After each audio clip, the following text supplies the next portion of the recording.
Ready or Not 2, Here I Come has a new trailer. The sequel will be directed by Radio Silence, who also is responsible for the Scream reboot. One of the elements that I love that they added is that she has a sister. I love the tag Double or Nothing, but it also heightens the stakes, which you would expect in a sequel. And I am absolutely living for this casting. We're going to get to see Sarah Michelle Gellar in all her glory on a big screen, and also a mini reunion with Nestor Carbonell, who also starred in Ringer with Sarah Michelle Gellar. It looks like from the trailer that the story will pick up right where it ended, which centers on Samara Weaving's character Grace. We open up on Samara Weaving's character in the hospital, handcuffed. It's also very clear that this installment will be bloody, and this blood explosion could potentially be happening during this hospital scene. I also particularly love this framing and the exaggeration of the blood splatter on these white blinds, where we get to see the sister, played by Kathryn Newton, freaking out. I also think this is excellent casting for two sisters. Kathryn Newton has been in several horror films. She was the lead in Freaky, which also has a comedic tone, and it's clear from this trailer that that tone will be maintained.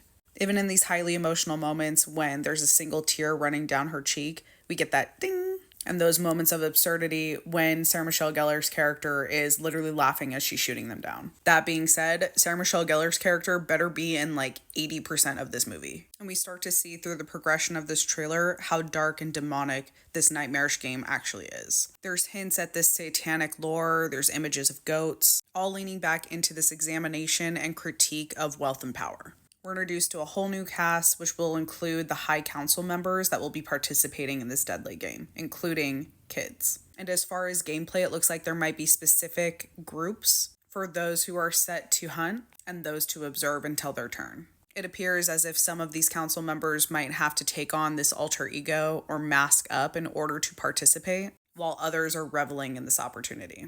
In fact, I am very specifically excited for Sarah Michelle Gellar to return to a horror film that has these elements, where she is literally channeling her inner Buffy and she even stakes her, and we get snippets of what that action sequence looks like. The bigger lore at hand is also going to be explored in a new way, because we're expanding beyond just hide and seek. When Grace won the game at the end of the original film, she thought that was the end. But in this trailer, she's informed that there is another game that continues, which means the family that she married into were part of this larger council. So it almost turns into this Hunger Games Battle Royale type environment where she's going to have to represent that family and compete against the other ones. And in this trailer, we're told that what's at stake is the control of the world itself. So there are several families in this high council that are competing against the other representatives in these other families. And her sister is used as a pawn to entice her to participate, where everyone is competing to be at the head of the council and take the throne. It's very clear from the trailer that this will be bloody,